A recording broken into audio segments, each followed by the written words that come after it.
ಒಂದು ಕಾಲ್ಪನಿಕ ಘಟನೆಯನ್ನು ಯೋಚಿಸೋಣ. ನೀವು ಮನೆಯಲ್ಲಿ ಶಾಂತಿಯಲ್ಲಿ ಮಲಗ್ತಾ ಇದ್ದೀರಾ.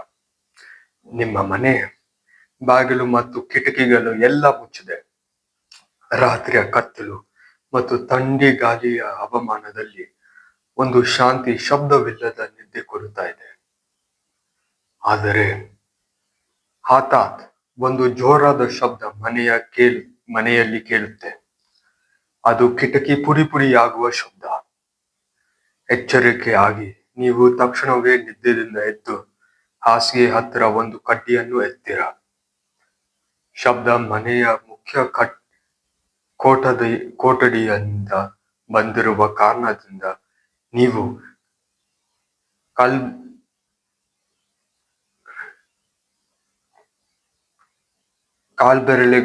ಕಾಲ್ಬೆರಳುಗಳ ಮೇಲೆ ಶಬ್ದವಿಲ್ಲದಾಗಿ ಮುರಿದಿರುವ ಕಿಟಕಿ ಹತ್ರ ನಿಧಾನವಾಗಿ ನಡೆತೀರ. ಮಗನ ಕಿವಿಯಲ್ಲಿ, ಹೋಗು, ಮನೆ ಪಕ್ಕದವರನ್ನು ಕರಿ, ನಮ್ಮ ಮನೆಯಲ್ಲಿ ಕಳ್ಳ ಬಂದಿರಬಹುದು, ಶಬ್ದ ಮಾಡಬೇಡ, ಹೋಗು ಅಂತ ಹೇಳಿ ಮನೆ ಹಿಂಭಾಗದಿಂದ ಕಳಿಸ್ತೀರ. ಮನೆಯ ಮುಖ್ಯ ಕೊಠಡಿಯ ಹತ್ತಿರ ತಲುಪುವಾಗ ನೀವು ಗೋಡೆಯ ಬಚ್ಕೊಂಡು ನೀವು ಒಂದು ವ್ಯಕ್ತಿಯ ನೆರಳನ್ನು ನೋಡುತ್ತೀರಾ. ಇದರ ಅರ್ಥ ಖಂಡಿತ ಒಬ್ಬ ಕಳ್ಳನ ಮನೆಯ ನುಗ್ಗಿ ಕಿಟಿಯನ್ನು ಛಿದ್ರವಾಯಿತು. ಗೋಡೆಯ ಹತ್ತಿರ ನೀವು ಜಾಗರೂಕತೆಯಿಂದ ಆ ಕಳ್ಳನನ್ನು ನೋಡಲು ಯತ್ನಿಸುತ್ತೀರಾ. ಕಳ್ಳದ ಎಡಗೈನಲ್ಲಿ ನೀವು ಒಂದು ದೊಡ್ಡ ಉದ್ದ ಚಾಕು ಮತ್ತು ಬಲಗೈನಲ್ಲಿ ಒಂದು ಗೋಣಿಚೀಲವನ್ನು ನೋಡುತ್ತೀರಾ. ಆ ಉದ್ದ ಚಾಕು ಬಹಳ ಅಪಾಯಕಾರಿಯಾಗಿರುವ ಕಾರಣದಿಂದ ನಿಮ್ಮ ಕೊನೆಯ ಆಯ್ಕೆವೆಂದರೆ ಪೊಲೀಸು ಮತ್ತು ಮನೆ ಪಕ್ಕದವರು ಬಂದು ಎಲ್ಲರೂ ಸೇರಿ ಆ ಮಹಾಪಾಯಕಾರಿ ಕಳ್ಳನನ್ನು ಹಿಡಿಯಲು.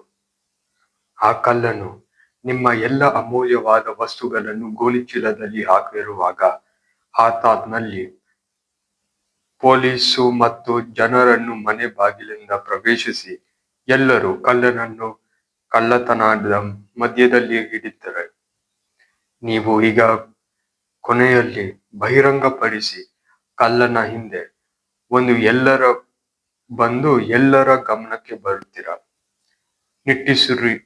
ನಿಟ್ಟುಸಿರು ಮಾಡಿ. ಆದರೆ ಕಳ್ಳದಿಂದ ಎಲ್ಲರ ಗಮನ ನಿಮ್ಮೇಲೆ ಬರುತ್ತೆ. ಎಲ್ಲರ ಮುಖದಲ್ಲಿ ಆಶ್ಚರ್ಯ ಇದೆ. ಪೊಲೀಸು ಗಂಭೀರವಾಗಿ ಕಳ್ಳನನ್ನು ಹಿಡಿಯಲು ಮತ್ತು ಎತ್ಕೊಳ್ಳಲು ಅವನ ಹತ್ರ ಗಟ್ಟಿಯಾಗಿ ಹೆಜ್ಜೆ ಇಟ್ಟುತ್ತಾನೆ. ಆದರೆ ಇದೇನು? ಪೊಲೀಸು ಹಠಾತ್ನಲ್ಲಿ ಕಳ್ಳನ ಕಡೆಯಿಂದ ನಿಮ್ಮ ಹತ್ರ ಬಂದು ನಿಮ್ಮ ಕೈಯನ್ನು ಬಂಧಿಸಿ ಗಂಭೀರವಾಗಿ, ನೀನು ಈಗ ಬಂಧಿಸಲಾಗಿದೆ. ನೀನು ಒಬ್ಬನನ್ನು ಕಡ್ಡಿಯಿಂದ ಕೊಲೆ ಮಾಡಲು ಉದ್ದೇಶವಿತ್ತು. ಈ ಅಪರಾಧಿ ಆಗುವ ಮುಂಚೆ ಬಂದು ನಾವು ನಿಮ್ಮ ಅಪರಾಧಿಯನ್ನು ನಿಲ್ಲಿಸಿ ನಿನ್ನನ್ನು ಹಿಡಿದಿವಿ. ಇದರಿಂದ ಈಗ ನೀನು ಜೈಲಿನಲ್ಲಿ ಬಂಧಿಸಲಾಗುತ್ತೀರಾ ಅಂತ ಎಲ್ಲರ ಮುಂದೆ ಪ್ರಕಟಿಸಿ ಎಲ್ಲರೂ ಖುಷಿಪಟ್ಟು ಪೊಲೀಸರು ಆದೇಶವನ್ನು ಜಯಕಾರಿಸುತ್ತಾರೆ. ಇದೇನು? ನಿಮ್ಮ ಮನೆಯಲ್ಲಿ ನಿಮ್ಮನ್ನೇ ಬಂಧಿಸುತ್ತಿದ್ದಾರಾ? ನಿಮ್ಮ ಮನೆಯನ್ನು ರಕ್ಷಿಸಲು ಕಡ್ಡಿ ಎತ್ತಿದ್ರೆ ನೀವೇ ಅಪರಾಧಿಯಾಗುತ್ತೀರಾ? ಜನರು ಮತ್ತು ಪೊಲೀಸು ಕಳ್ಳನ ಕೈಯಲ್ಲಿರುವ ಚಾಕು ಮತ್ತು ಅವನ ಗೋಣಿಚೀಲದಲ್ಲಿ ನನ್ನ ವಸ್ತುಗಳನ್ನು ಕಾಣುತ್ತಿಲ್ವಾ? ಇದು ಇಂತಹ ಮಹಾ ಅನ್ಯಾಯ ತಾನೆ. ಪೊಲೀಸು ನಿಮ್ಮನ್ನು ಬಂಧಿಸುವಾಗ ಆ ಕಳ್ಳನಿಗೆ ಬಹುಮಾನವಾಗಿ ಆ ಗೋಣಿಚೀಲದ ವಸ್ತುಗಳು ಎತ್ತುಕೊಳ್ಳುವುದು ಅನುಮತಿ ನಿಮ್ಮ ಮುಂದೆನೆ ಕೊಟ್ಟಿ ಎಲ್ಲರ ಖುಷಿಯಿಂದ ಕಳ್ಳನನ್ನೇ ಜಯಕಾರ ಮಾಡಲು ಶುರು ಮಾಡುತ್ತಾರೆ. ಇದು ಯಾವ ನ್ಯಾಯ? ಇದು ಯಾವ ಧರ್ಮ? ಇಲ್ಲಿ ಆಯ್ತು ಸ್ವರ್ಗ ನರಕದಿಂದ ಮತ್ತು ನರಕ ಸ್ವರ್ಗ. ಇಲ್ಲಿ ಆಯ್ತು ಸೂರ್ಯ ರಾತ್ರಿಯಲ್ಲಿ ಬಹಿರಂಗಿಸುವುದು ಮತ್ತು ಚಂದ ದಿನದಲ್ಲಿ. ಈ ನಮ್ಮ ಕಾಲ್ಪನಿಕವಾಗಿ ಹೇಳಿರುವ ಘಟನೆಯ ಅನ್ಯಾಯದಲ್ಲಿ ನಿಮ್ಮಲ್ಲಿ ಇದರ ಅಧರ್ಮತನದ ಬಗ್ಗೆ ಯಾವ ಗೊಂದಲವಿಲ್ಲ. ಮತ್ತು ನೀವೆಲ್ಲರೂ ಸ್ಪಷ್ಟವಾಗಿ ಜೋರಾಗಿ ಇದು ಒಂದು ಅನ್ಯಾಯ ಸ್ಥಿತಿಯನ್ನು ಭಾವನೆ ಇರುತ್ತೆ. ನನಗೆ ಗೊತ್ತು, ನನಗೆ ಚೆನ್ನಾಗಿ ತಿಳಿದಿದೆ. ಇಡೀ ದೇಶದಲ್ಲಿ ಯಾರೂ ಈ ಅನ್ಯಾಯವನ್ನು ಮೌನವಾಗಿ ಸಹಿಸಲು ಮತ್ತು ಇದರ ವಿರುದ್ಧ ನೀವೆಲ್ಲರೂ ಜೋರಾಗಿ ಹೋರಾಟ ಮಾಡುತ್ತೀರಾ. ಆದರೆ ನನ್ನ ಸಹೋದರು, ಇದು ಒಂದು ಕಾಲ್ಪನಿಕ ಪರಿಸ್ಥಿತಿ ಮಾತ್ರವಲ್ಲ, ಆದರೆ ಈ ದೇಶದ ವಾಸ್ತವಕ್ಕೆ ಒಂದು ಭಯಂಕರ ರೂಪಕ. ಸಹೋದರು, ಕೆಲವು ಸಂದರ್ಭದಲ್ಲಿ ವಾಸ್ತವ ಕಾಲ್ಪನಿಕಗಿಂತ ಹೆಚ್ಚು ವಿಚಿತ್ರವಾಗಿರುತ್ತೆ. ಈ ನಮ್ಮ ದೇಶದಲ್ಲಿ 2026ರಲ್ಲಿ 7 ಕೋಟಿ ಜನರು ಅತ್ಯಂತ ಬಡತನದಲ್ಲಿ ಈ ಕ್ಷಣವೇದಲ್ಲಿ ಇದ್ದಾರೆ. ಇದು ಒಂದು ಬಹು ಭೀಕರವಾದ ಯೋಚನೆ. 7 ಕೋಟಿ ಜನರು ನಮ್ಮ ದೇಶದವರು ಪ್ರತಿದಿನ ಸಾಕಷ್ಟು ಊಟ ತಿನ್ನುವ ಗತಿ ಇಲ್ಲ.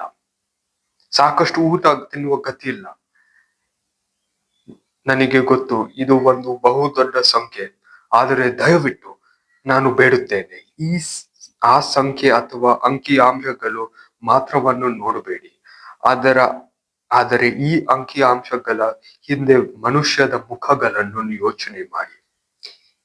ಈ ಅಂಕಿಅಂಶದ ನಿಜವಾದ ಅರ್ಥವನ್ನು ನಾನು ವಿವರಿಸುತ್ತೇನೆ. ಒಂದು ಕುಟುಂಬದಲ್ಲಿ, ಉದಾಹರಣೆಗೆ ನಿಮ್ಮ ಕುಟುಂಬದಲ್ಲಿ 4 ಅವರು ಇದ್ದಾರೆ. ನೀವು, ನಿಮ್ಮ ಹೆಂಡತಿ ಮತ್ತು 2 ಮಕ್ಕಳಿದ್ದಾರೆ ಅಂತ ಅನ್ಸ್ಕೊಳ್ಳಿ. ಈಗ ನೀವು ಪ್ರತಿದಿನ ಹೊಟ್ಟೆಗೆ ಸಾಕಷ್ಟು ಊಟ ತಿನ್ನಲು ದುಡ್ಡು ಇಲ್ಲ. ಮನೆ ಬಂದರೆ ಒಂದು ಬಿಸಾಕಿರುವ ಕಡ್ಡಿಗಳು, ಇಟ್ಟಿಗೆಗಳು ಮತ್ತು ಪ್ಲಾಸ್ಟಿಕ್ ಕವರ್ದಿಂದ ಮಾಡಿರುವ ಚಿಕ್ಕ ಕಟ್ಟಡದಲ್ಲಿ ವಾಸಿಸುತ್ತೀರಾ. ಮನೆಯಲ್ಲಿ ಒಂದು ಮಡಿಕೆ ಬಿಟ್ಟು ಯಾವ ಪಾತ್ರೆಗಳಿಲ್ಲ. ಮಡಿಕೆಯನ್ನು ಬಿಸಿ ಮಾಡಲು ಬೆಂಕಿ ಕಡ್ಡಿಗಳ ಅವಶ್ಯ. ಆ ಮನೆಯಲ್ಲಿ ಹಾಸಿಗೆ ಕುರ್ಚಿ ಇಲ್ಲ.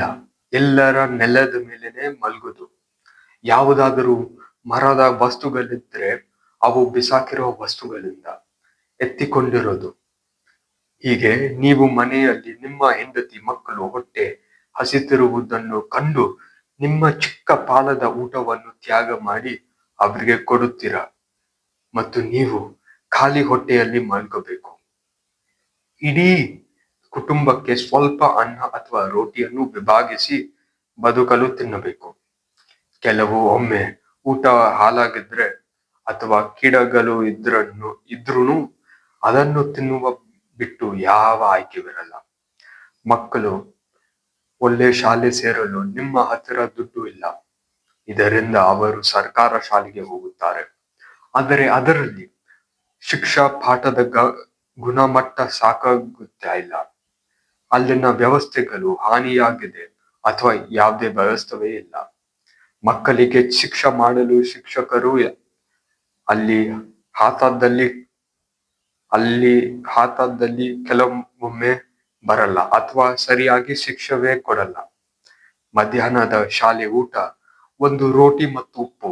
ಇದು ಒಂದು ನಿಜವಾದ ಘಟನೆ. UP ಸರ್ಕಾರ ಶಾಲೆಯ ದೌರ್ಬಲ್ಯ ಸ್ಥಿತಿಯನ್ನು ಇದು ನಡೆದಿತ್ತು. ಅಲ್ಲಿನ ಊಟ ಬೆಳೆಯುವ ಮಕ್ಕಳಿಗೆ ಸಾಕಾಗ್ತಾ ಇಲ್ಲ. ಆದರೆ ಆ ಮಗು ಏನು ಮಾಡಬಹುದು? ಮನೆಯಲ್ಲಿ ಇನ್ನು ಏನು ಊಟ ಇಲ್ಲ. ಹೀಗೆ ಆ ಮಗು ಆರೋಗ್ಯ ನಿಧಾನವಾಗಿ ಕಠಿಣವಾಗುತ್ತೆ. ಮನೆಗೆ ಬಂದು ಅಪ್ಪನನ್ನು ಸಹಾಯ ಮಾಡಲು ಹೋಗುತ್ತಾನೆ. ಅಪ್ಪ ತರಕಾರಿ ಅಥವಾ ಹಣ್ಣುಗಳನ್ನು ತಳ್ಳಗಾಡಿನಲ್ಲಿ ಮಾರುತ್ತಾನೆ ಅಥವಾ ಕಟ್ಟಡಗಳಿಗೆ ಕಾರ್ಮಿಕನಾಗಿ ಕೆಲಸ ಮಾಡುವನು. ಕನಿಷ್ಠ ಸಂಬಳ, ಗರಿಷ್ಠ ಕೆಲಸ ಗಂಟೆಗಳು. ಸಹೋದರು, ನಾನು ಅತಿಶಯೋಕ್ತಿಯನ್ನು ಹೇಳುತ್ತಿಲ್ಲ. ನಾನು ನನ್ನ ಸ್ವಂತ ಕಣ್ಣಿನಲ್ಲಿ 10 ವರ್ಷದ ಮಕ್ಕಳು ಅವರ ಕಾರ್ಮಿಕ ತಂದೆಯ ಜೊತೆ ಸಿಮೆಂಟ್ ನನ್ನು ಎತ್ತುವುದನ್ನು ನಾನು ನೋಡಿದ್ದೀನಿ.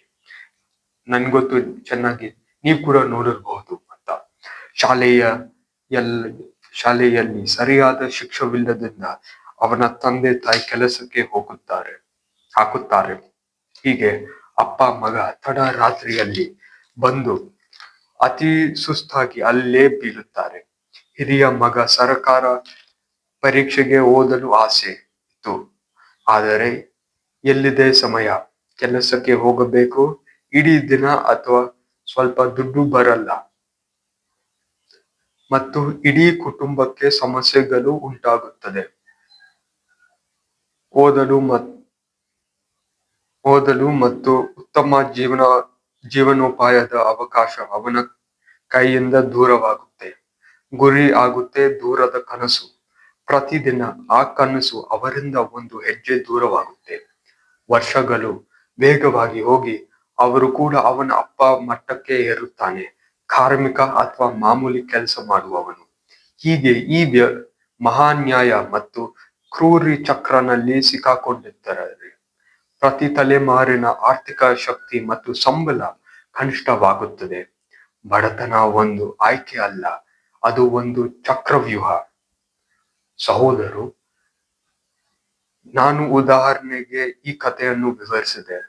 ಈಗ ನೀವು ಈ ಕುಟುಂಬದ ಕಥೆಯನ್ನು ಈಗ 2 ಕೋಟಿ ಕುಟುಂಬಗಳ ಪ್ರತಿದಿನ ಜೀವನ ಕಥೆ ಇದು. ನಾನು ಹೇಳಿರುವ ಉದಾಹರಣೆ ಕಾಲ್ಪನಿಕ. ಅದು 2 ಕೋಟಿ ಭಾರತೀಯರಿಗೆ ಇದು ಅನುಭವಿಸಿದ ಕಠಿಣ ವಾಸ್ತವ. ನಾನು ಶುರುನಲ್ಲಿ ಹೇಳಿರುವ ಕಥೆ ಅರ್ಥ ಈಗ ಸ್ಪಷ್ಟವಾಗಿ ಯಾರು ಯಾವ ಪಾತ್ರ ವಾಸ್ತವದಲ್ಲಿ ಇದೆ. ಪೊಲೀಸು, ನಮ್ಮ ಭ್ರಷ್ಟಾಚಾರ ಸರ್ಕಾರ, ಕಳ್ಳವೆಂದರೆ ಗೊಂಬೆಗಾರರು ಮತ್ತು ರಾಜಕಾರಣಿಗಳು.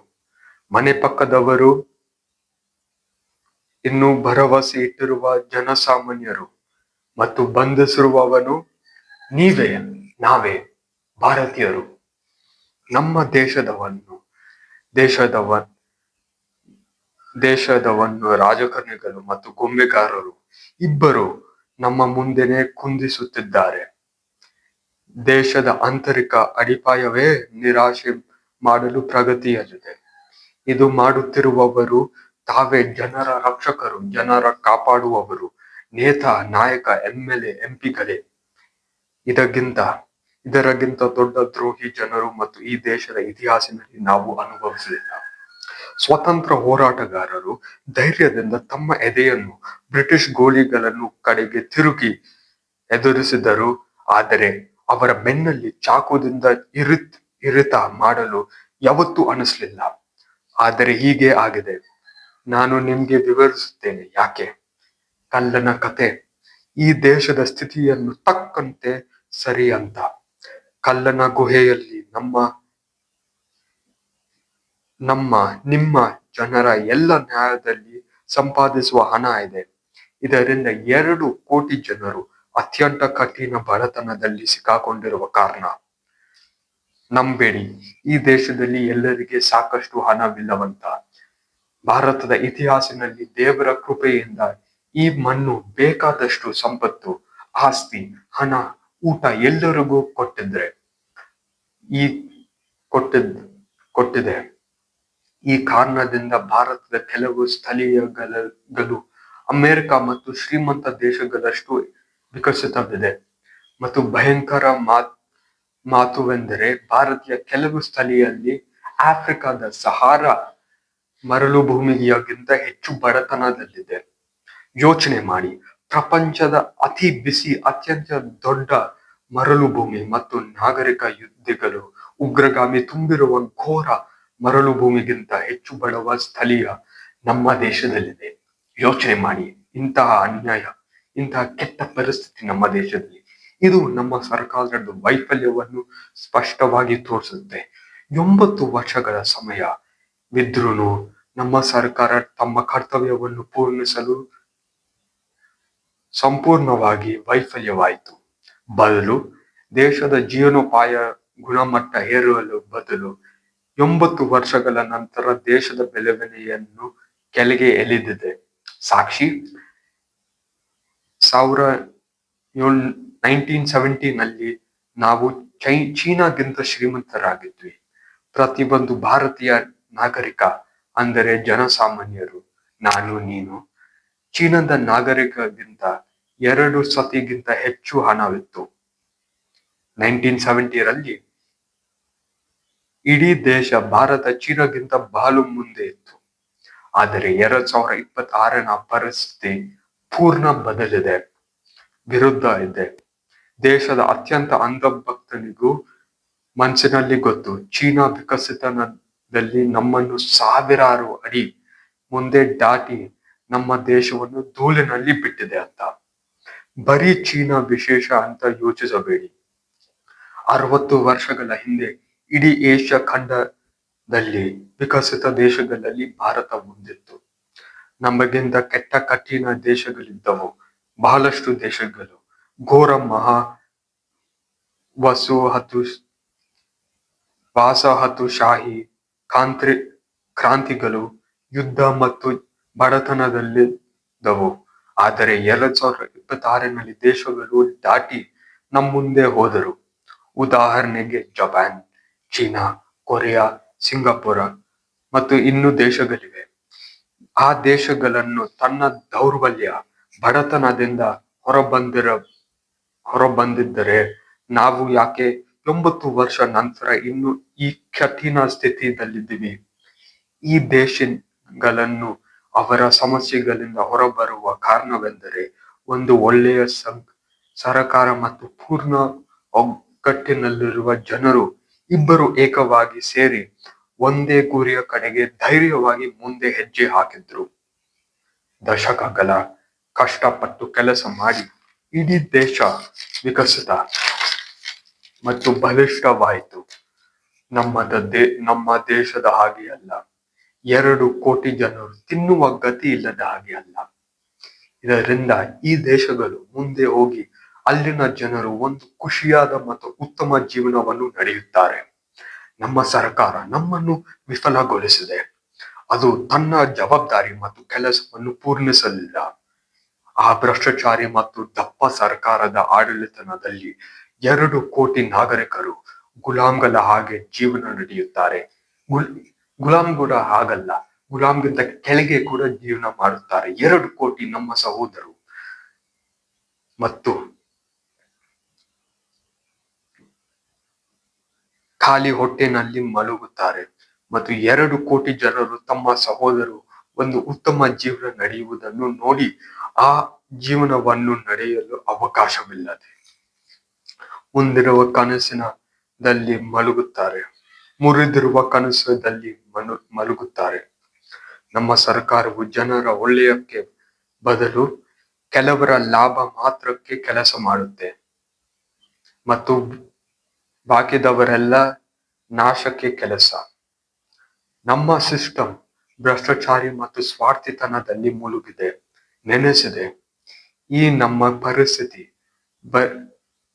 ಬರೀ ಹಾವು ನಾಲಿಗೆ ಇರುವ ರಾಜಕಾರಣಿಗಳು ಮತ್ತು ಅನಂತ ಛತ್ರಿಯಾದ ಗೊಂಬೆಗಾರರ ಬಳಿಗೆ ಮಾತ್ರ ಕೆಲಸ ಮಾಡುತ್ತಾರೆ. ನಮ್ಮ ಸಭೆಗಳಲ್ಲಿ ಅಪರಾಧಿ, ಕೊಲೆಗಾರರು ಕೂತಿರುವುದೇ ಈ ನಮ್ಮ ಸರ್ಕಾರದ ಭ್ರಷ್ಟಾಚಾರಿಯ ಸಾಕಷ್ಟು ಸಾಕ್ಷಿ. ಬೇರೆ ದೇಶಗಳ ಹಾಗೆ ನಮ್ಮ ಸರ್ಕಾರ ಅಲ್ಲ. ಪ್ರತಿ ವರ್ಷ ತೀವ್ರವಾಗಿ ತೆರಿಗೆಗಳನ್ನು ಹಾಕಿ ನಮ್ಮ ಹಣವನ್ನು ತಿನ್ನಲು ಹೊಸ ರೀತಿಯನ್ನು ಸೃಷ್ಟಿಸುತ್ತೆ. ಆದರೆ ಯಾವ ಉಪಯೋಗಕ್ಕೆ? ರಸ್ತೆಗಳಲ್ಲಿ ಇನ್ನೂ ಹಳ್ಳಗಳಿವೆ, ಸಂಬಳಗಳು ಇನ್ನೂ ನಿಶ್ಚಲವಾಗಿದೆ. ಲಕ್ಷಾಂತರ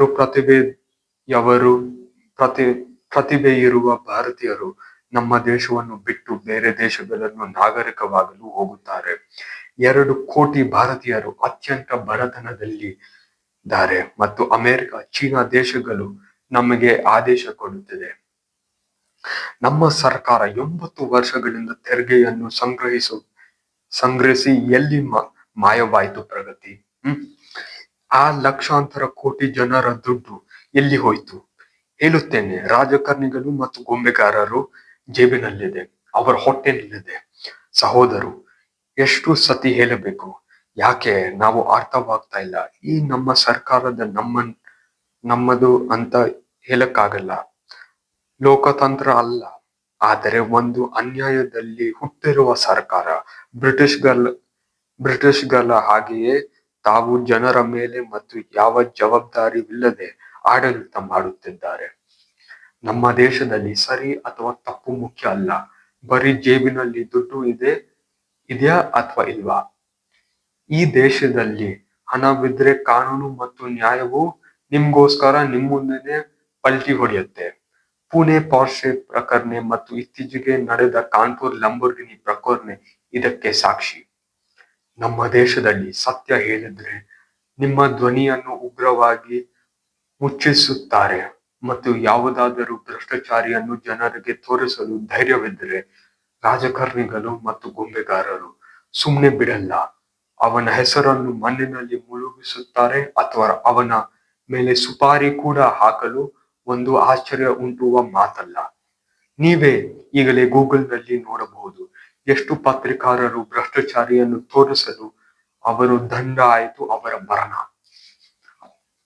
ನಮ್ಮ ದೇಶದಲ್ಲಿ ತೆರಿಗೆಗಳನ್ನು ಒಂದು ಶ್ರೀಮಂತ ದೇಶದ ಹಾಗೆ ಆದೇಶಿಸಿದೆ, ಆದರೆ ಮೂಲಭೂತ ಸೌಕರ್ಯಗಳು ಎಲ್ಲ ಹಾನಿಯಾಗಿ ಅಥವಾ ಸೌಕರ್ಯವಿಲ್ಲದೆ ನೋಡಿ.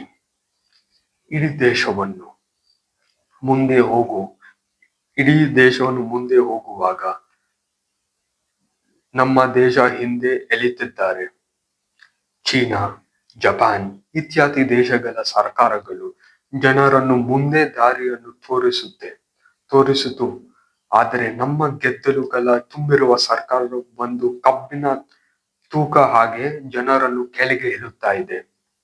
ರಾಜಕಾರಣಿಗಳು ಮತ್ತು ಗೊಂಬೆಗಾರರು ಬೇರೆಯವರ ಫಲಗಳನ್ನು ತಿಂದು ಈ ದೇಶದ ಪ್ರಗತಿಗೆ ನಮಗೆ ಏನೂ ಇಲ್ಲ ಮತ್ತು ನಾವು ನಮ್ಮ ಅಪೌಷ್ಟಿಕತೆಯಲ್ಲಿ ಸಾಯ್ತಾ ಇದ್ದೀವಿ. ರಾಜಕಾರಣಿಗಳು ಕಥೆಯಲ್ಲಿ ಪೊಲೀಸು, ಗೊಂಬೆಗಾರರು ಕಳ್ಳ, ಮನೆ ಪಕ್ಕದವರು ಹಾವು ನಾಲಿಗೆ ಇರುವ ರಾಜಕಾರಣಿಯ ಬೆಂಬಲಿಗಾರರು ಮತ್ತು ಬಂಧಿಸುವ ನಿರಪರಾಧಿ ನೀವೇ ವಾಸ್ತವಕ್ಕೆ ಕಣ್ಣು ತೆಗೆದವರು.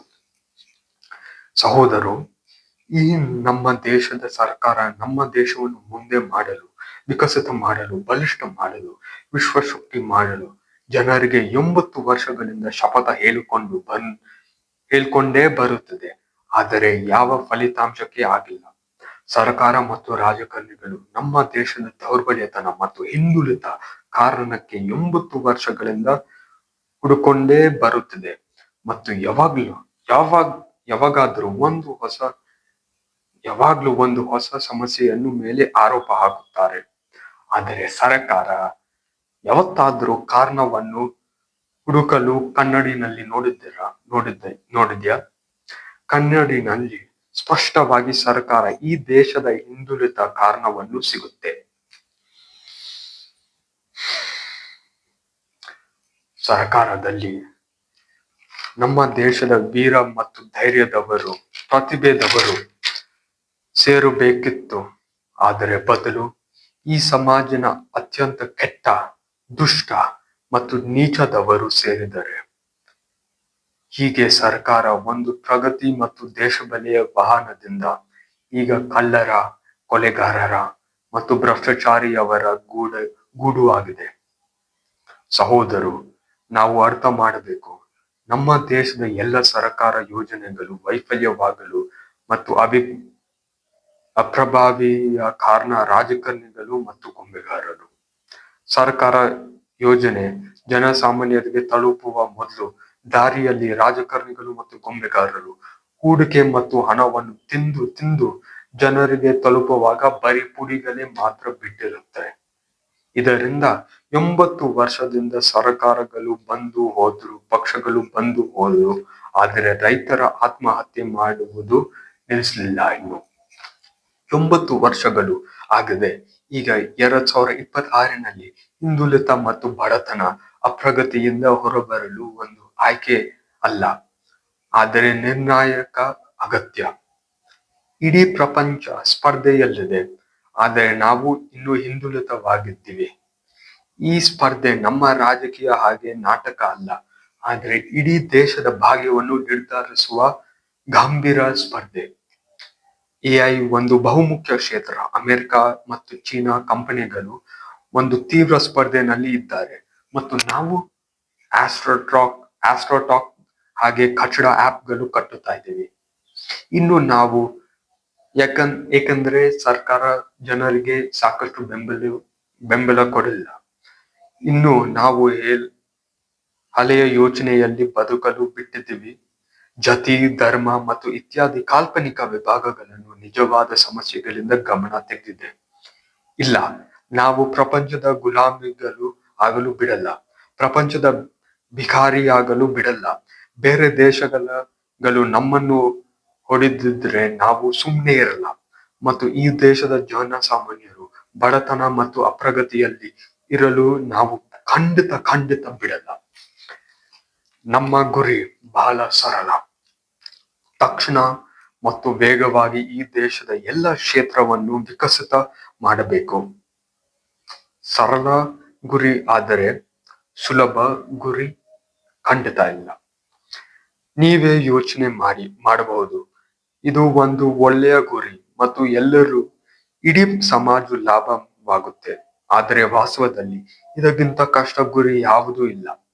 ಈ ಗುರಿಯನ್ನು ಜಾರಿಗೊಳಿಸಲು ನಮಗೆ ಸಹಯೋಗಿಗಳಿಗಿಂತ ಜಾತಿ ಶತ್ರುಗಳು ಎದುರಿಸಬೇಕು.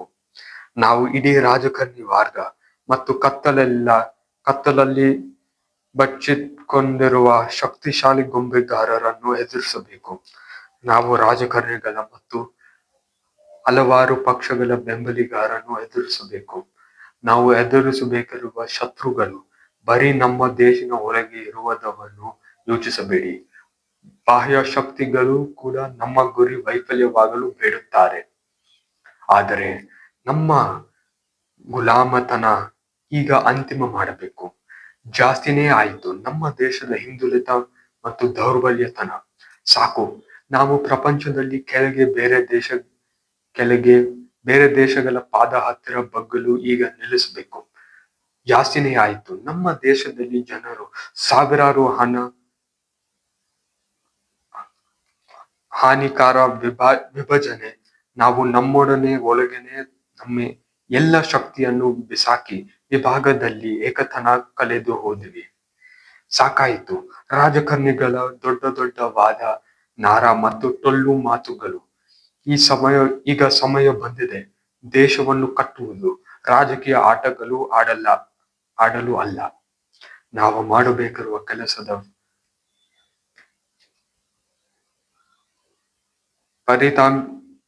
ಫಲಿತಾಂಶಗಳು, ನಮ್ಮ ಕಷ್ಟದ ಫಲಗಳು ಮುಂದಿನ ತಲೆಮಾರು ಅನುಭವಿಸುತ್ತಾರೆ. ವರ್ಷಗಳ ನಂತರ ನಮಗೆ ನಮ್ಮ ಕೆಲಸ, ನಮ್ಮ ಹೋರಾಟದ ಯಶಸ್ಸು ನೋಡುತ್ತೇವೆ. ಆದರೆ ನಮ್ಮ ದೇಶವನ್ನು ಕಟ್ಟುವ ಕೆಲಸ ಪ್ರಾರಂಭಿಸುವ ಮೊದಲು ನಾವು ಸಂಪೂರ್ಣವಾಗಿ ಶೈತಾನಿನ ಮಕ್ಕಳು, ಅನಂತ ಕತ್ತಲಾದ ರಾಜಕಾರಣಿ ವರ್ಗ ಮತ್ತು ಗೊಂಬೆಗಾರರನ್ನು ವಿನಾಶ ಮಾಡಬೇಕು. ಈ ನಮ್ಮ ದೇಶ ವಿಶ್ವಶಕ್ತಿ ಆಗುವ ಗುರಿಯ ದಾರಿನಲ್ಲಿ ಯಾರಾದ್ರೂ ಅಡ್ಡ ಬಂದಿದ್ರೆ ನಾವು ಅವರ ನಿರ್ಮೂಲನೆ ಮಾಡಬೇಕು. ಸ್ವಾರ್ಥತನ ಬೇಡಭವ ಮತ್ತು ಭ್ರಷ್ಟಾಚಾರಿ ಈ ನಮ್ಮ ಪವಿತ್ರ ದೇಶದಲ್ಲಿ ಯಾವ ಜಾಗವಿಲ್ಲ. ಇಲ್ಲ, ರಾಜಕಾರಣಿಗಳನ್ನು ನಾವು ಇನ್ನು ವಿಶ್ವಾಸ ಇಡಕ್ಕಾಗಲ್ಲ. ನಮ್ಮನ್ನು ರಕ್ಷಿಸಲು ಜವಾಬ್ದಾರಿ ವಾಪಸ್ ನಮ್ಮ ಕೈಯಲ್ಲಿ ತಗೊಳ್ಳೋಣ ಮತ್ತು ಭ್ರಷ್ಟಾಚಾರಿಯವರಿಗೆ ತಕ್ಕಂತೆ ದಂಡ ಕೊಡೋಣ. ಪ್ರತಿಯೊಬ್ಬ ನಾಗರಿಕನಿಗೆ ಒಂದು ಕರ್ತವ್ಯವಿದೆ. ಈ ಕರ್ತವ್ಯವೆಂದರೆ ನಾವು ನಮ್ಮ ದೇಶವನ್ನು ಬಲಿಷ್ಠ ಮಾಡಲು. ಇದು ಪ್ರತಿಯೊಂದು ಭಾರತೀಯರ ಕರ್ತವ್ಯ. ಆದರೆ ಸಮಾಜಿನ ಕೆಲವರು ಇದನ್ನು ಮರೆತು ಹೋದರು. ಬರೀ ಅವರ ಸ್ವಾರ್ಥಿ ಹಿತವನ್ನು ನೆನಪಿದೆ. 80 ವರ್ಷಗಳಿಂದ ಸಾವಿರಾರು ಪಕ್ಷಗಳು ಮತ್ತು ಚುನಾವಣೆಗಳು, ದೊಡ್ಡ ದೊಡ್ಡ ಮಾತುಗಳು, ನಾರಗಳು, ಎಲ್ಲವೂ ಯಾವ ಫಲಿತಾಂಶ ಬೇರಲಿಲ್ಲ. ನಾವು ದೇಶ ಅವರ ಆಡಳಿತ ಕೆಳಗೆ ಯಾವ ಬೆಳವಣಿಗೆ ನೋಡಿಲ್ಲ. ಯಾವುದಾದ್ರೂ ಬೆಳವಣಿಗೆ ಆಗಿದ್ರೆ ಅದು ಜನರ ಕಷ್ಟದಿಂದ, ಸರ್ಕಾರದ ಕೆಲಸದಿಂದ ಅಲ್ಲ. ಆಡಳಿತಿರುವ ವರ್ಗ ಅವರ ಕರ್ತವ್ಯವನ್ನು ಪೂರ್ತಿಸಲಿಲ್ಲ. ನಮ್ಮ ಕಣ್ಣಿನ ಮುಂದೆಯೇ ಚೀನಾ ಬಡತನದಿಂದ, ಹಿಂದುಳಿತದಿಂದ ಶ್ರೀಮಂತ ಮತ್ತು ವಿಶ್ವಶಕ್ತಿಗೆ ಹೋಗಿರೋದನ್ನು ನೋಡಿದ್ದೀವಿ. ಮತ್ತು ನಾವು ಇನ್ನೂ ಅಪ್ರಗತಿನಲ್ಲಿ ಇದ್ದೀವಿ. ಸಹೋದರು, ನಾವು ನಮ್ಮ ದೇಶದ ಭಾಗ್ಯವನ್ನು ಬದಲಿಸಲು ನಾವು ನಮ್ಮ ಏಕತನವನ್ನು ಮರುಪಡಿಸಬೇಕು. ನಾವು ಈ ಸಣ್ಣ ಪುಟ್ಟ ವಿಭಾಗಗಳ ಮೇಲೆ ಏರಬೇಕು. ಜಾತಿ, ವರ್ಣ, ಧರ್ಮ, ಭಾಷೆ, ಆರ್ಥಿಕ ಮಾರ್ಗ ಇವೆಲ್ಲ ಆಚೆ ನೋಡಿ ದೊಡ್ಡ ಸಮಸ್ಯೆಯನ್ನು ನೋಡೋಣ. ನಾವೆಲ್ಲರೂ ಸ್ಪಷ್ಟವಾಗಿ ಅರ್ಥ ಮಾಡಬೇಕು, ನಮ್ಮ ವಿಭಜನೆ ನಮಗೆ ಲಾಭ ಕೊಡುತ್ತಾ ಇಲ್ಲ. ಬರೀ ರಾಜಕಾರಣಿಗಳು ನಮ್ಮ ವಿಭಜನೆ ನಮಗೆ ಸಹಾಯವಾಗುತ್ತೆ. ಬರೀ ಚುನಾವಣೆ ಜೀವಿಗಳು ಸಹಾಯ ಮಾಡುತ್ತಿದೆ. ವಿಭಜನೆ, ವಿಭಾಗಗಳು ಇವೆಲ್ಲ ನಮ್ಮ ದೇಶವನ್ನು ಕೆಳಗೆ ಎಳಿತಾ ಇದೆ.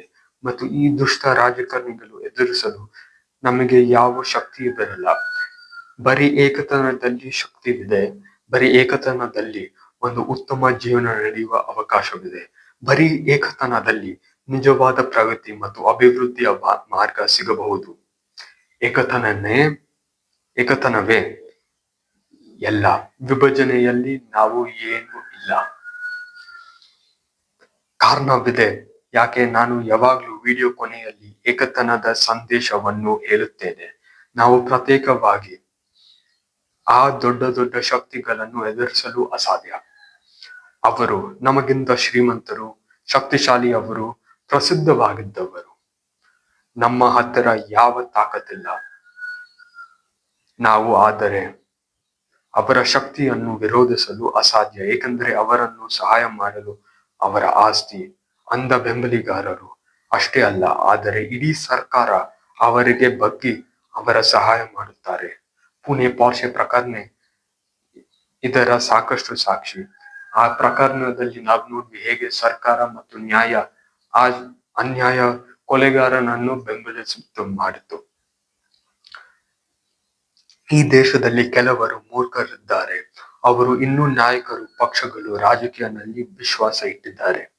ಅವರು ಇನ್ನೂ ಆ ದೊಡ್ಡ ನಾಟಕ ನಿಜವೆಂದು ನಂಬುತ್ತಾರೆ.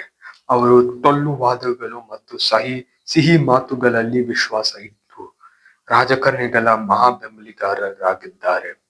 ಅವರು ರಾಜಕಾರಣಿಗಳೇ ಈ ದೇಶವನ್ನು ರಕ್ಷಿಸಬಹುದು ಅಂತ ಭಕ್ತಿ ಇದೆ. ಆದರೆ ಅವರು ಈ ಆಟವನ್ನು ನೋಡುತ್ತಾ ಇಲ್ಲ. ರಾಜಕಾರಣಿಗಳು ದೇಶವನ್ನು ಲೂಟಿ ಮಾಡಿ ಚಿಂದಿ ಮಾಡುತ್ತಿರುವುದನ್ನು ಅಂದ ಇದ್ದಾರೆ. ಕಹಿ ವಾಸ್ತವವೆಂದರೆ ರಾಜಕಾರಣಿಗಳು ಏಕವಾಗಿದ್ದಾರೆ, ಆದರೆ ಜನರು ವಿಧಿಸಲಾಗಿದೆ. ನಾವು ನಮ್ಮನ್ನೇ ಶತ್ರುಗಳು ಅಂತ ಅಸತ್ಯ ನಂಬಿಕೆ ಇಟ್ಟಿದ್ದೀವಿ. ಬೇರೆ ಧರ್ಮಗಳು, ಬೇರೆ ಜಾತಿ, ಬೇರೆ ರಾಜ್ಯದವರು, ಈ ಸಣ್ಣ ಪುಟ್ಟ ಕಾಲ್ಪನಿಕ ವಿಭಾಗಗಳು ನಮ್ಮ ಗಮನವನ್ನು ತಗೊಂಡು ನಮ್ಮ ಶಕ್ತಿಯನ್ನು ವಿವರವಾಗಿ ನಿರಾಶಿಸುತ್ತಿದೆ. ನೆನಪಿರಲಿ, ಆ 7 ಕೋಟಿ ಭಾರತೀಯರಲ್ಲಿ ಆ ಅನ್ಯಾಯದ ಅತ್ಯಂತ ಬಡತನದಲ್ಲಿದ್ದವರಲ್ಲಿ ಹಿಂದೂಗಳಿದ್ದಾರೆ, ಮುಸ್ಲಿಂಗಳಿದ್ದವರು, ಜನರಲ್ಲಿದ್ದಾರೆ, OBC ಇದ್ದಾರೆ, SC ST ಕನ್ನಡಿಗರು ಇದ್ದಾರೆ, ಬೆಂಗಾಲಿಗಳಿದ್ದರು. ಎಲ್ಲರೂ ಸಂಕಷ್ಟದಲ್ಲಿ ಸಾಯ್ತಾ ಇದ್ದಾರೆ. ಅದಕ್ಕೆ ನಾನು ಆ ಸ್ವಾರ್ಥಿ ಮೂರ್ಖನಿಗೆ ಸವಾಲು ಹಾಕುತ್ತೇನೆ. ನಿಮ್ಮ ಸಣ್ಣ ಪುಟ್ಟ ವಿಭಾಗಗಳು ಇಡೀ ದೇಶಕ್ಕಿಂತ ಮುಖ್ಯನಾ? ನಾನು ಹೇಳುತ್ತೇನೆ, ಇಲ್ಲ. ನಾನು ರಾಜಕಾರಣಿಗಳು ಮತ್ತು ಅವರ ಅಂಧ ಭಕ್ತರು ಈ ನಮ್ಮ ದೇಶವನ್ನು ವಿಧಿಸಲು ಬಿಡಲ್ಲ. ಜನರ ಶಕ್ತಿಯನ್ನು ಕುಂದಿಸಲು ಬಿಡಲ್ಲ. ಸಹೋದರು, ನಾನು ಬೇಡುತ್ತೇನೆ, ದಯವಿಟ್ಟು ಏಕತನವನ್ನು ಬಿಡಬೇಡಿ. ನಮ್ಮ ಏಕತನವನ್ನು ಈ ಸಣ್ಣ ಪುಟ್ಟ ವಿಭಾಗಗಳ ವಿನಾಶಿಸಲು ಬಿಡಬೇಡಿ. ನಾವೆಲ್ಲರೂ, ಇಡೀ ದೇಶ ಸಂಕಷ್ಟದಲ್ಲಿದೆ. ಹಿಂದುಳಿತ ಮತ್ತು ಭ್ರಷ್ಟಾಚಾರಿಯಲ್ಲಿ ಸಾಯ್ತಾ ಇದ್ದೀವಿ. ನಾವೆಲ್ಲರೂ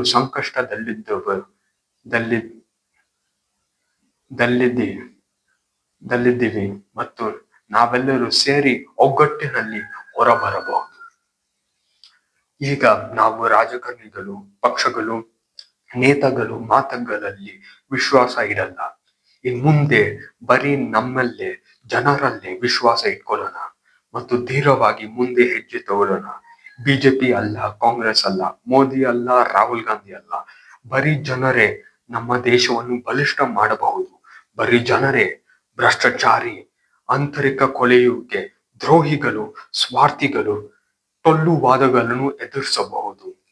ನಮ್ಮ ಸರ್ಕಾರದಲ್ಲಿ ಭ್ರಷ್ಟಾಚಾರಿ ಸೇರಿ ಇಡೀ ದೇಶವನ್ನು ಕೊಲೆಯುವಿಕೆ ಹರಿದಿದೆ. ಇದನ್ನು ನಾವು ದೃಢವಾಗಿ ವಿರೋಧಿಸಬೇಕು. ನಮ್ಮ ದೇಶ ದೌರ್ಬಲ್ಯತನದಲ್ಲಿ ಮುಳುಗಲು ವಿರೋಧಿಸಬೇಕು. ಇಡೀ ಪ್ರಪಂಚ ಮುಂದೆ ದಾಟುವಾಗ ನಾವು ಸುಮ್ಮನೆ ಸ್ಪರ್ಧೆ ಆಚೆ ನೋಡಕ್ಕಾಗಲ್ಲ. ಇಲ್ಲ, ನಾವು ಸ್ಪರ್ಧೆನಲ್ಲಿ ಭಾಗವಹಿಸಬೇಕು. ಒಂದು ಉತ್ತಮ ಜೀವನವನ್ನು ಮತ್ತು ವಿಕಸಿತ ದೇಶ ಅವಕಾಶ ಆಯ್ಕೆ ಅಲ್ಲ, ಅದು ನಮ್ಮ ಹಕ್ಕು. 80 ವರ್ಷಗಳಿಂದ ನಮ್ಮ ರಾಜಕಾರಣಿಗಳ ಟೊಳ್ಳು ವಾದಗಳು ಮತ್ತು ಸಾವಿರಾರು ಅಸಮರ್ಥ ಚುನಾವಣೆಗಳು ಸಾಕಾಯಿತು.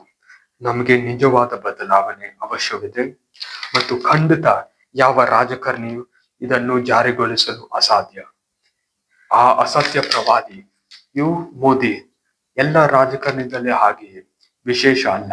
ಅವರ ಹಾಗೆಯೇ ಭ್ರಷ್ಟಾಚಾರಿಯಲ್ಲಿ ಭಾಗವಹಿಸುತ್ತಾನೆ. ಅವರ ಹಾಗೆಯೇ ನಿಷ್ಠೆಯನ್ನು ಮಾರಾಟ ಮಾಡಲು ಸಿದ್ಧವಾಗಿದ್ದಾನೆ. ಆದರೆ ಎಲ್ಲಕ್ಕಿಂತ ಮುಖ್ಯವೆಂದರೆ ಎಲ್ಲ ರಾಜಕಾರಣಿಗಳ ಹಾಗೆ ಟೊಳ್ಳುವಾದಗಳನ್ನು ಘೋಷಿಸಿ ಯಾವ ನಿಜವಾದ ಬದಲಾವಣೆ ಜಾರಿಗೊಳಿಸಲಿಲ್ಲ. ಸಾಕ್ಷಿ ನಿಮ್ಮ ಮುಂದೆನೇ ಇದೆ.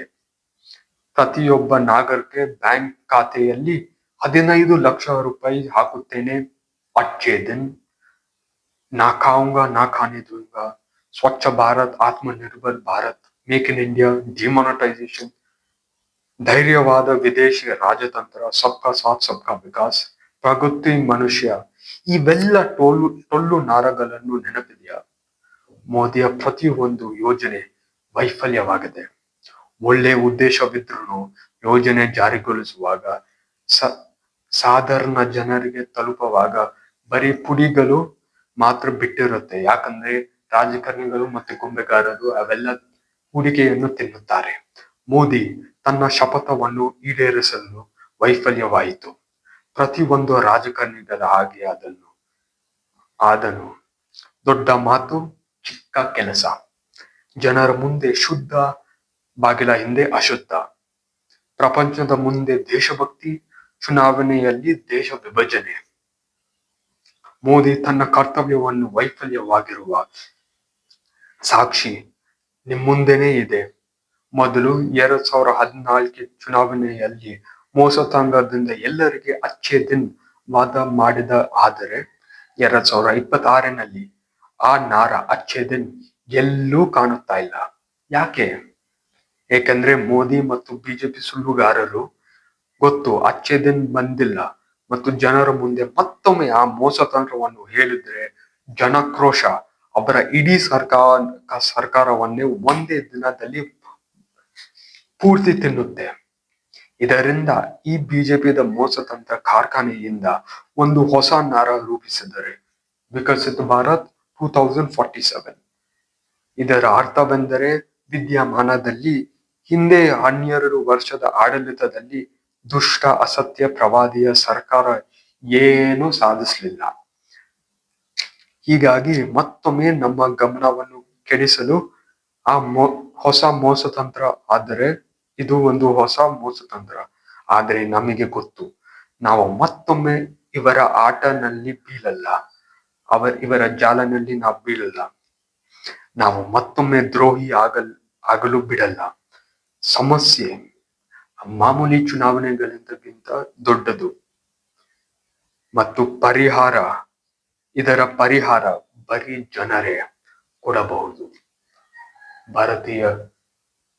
ಭಾರತ ವರ್ಷದ ಗಂಡಸರು ಏಕವಾಗಿ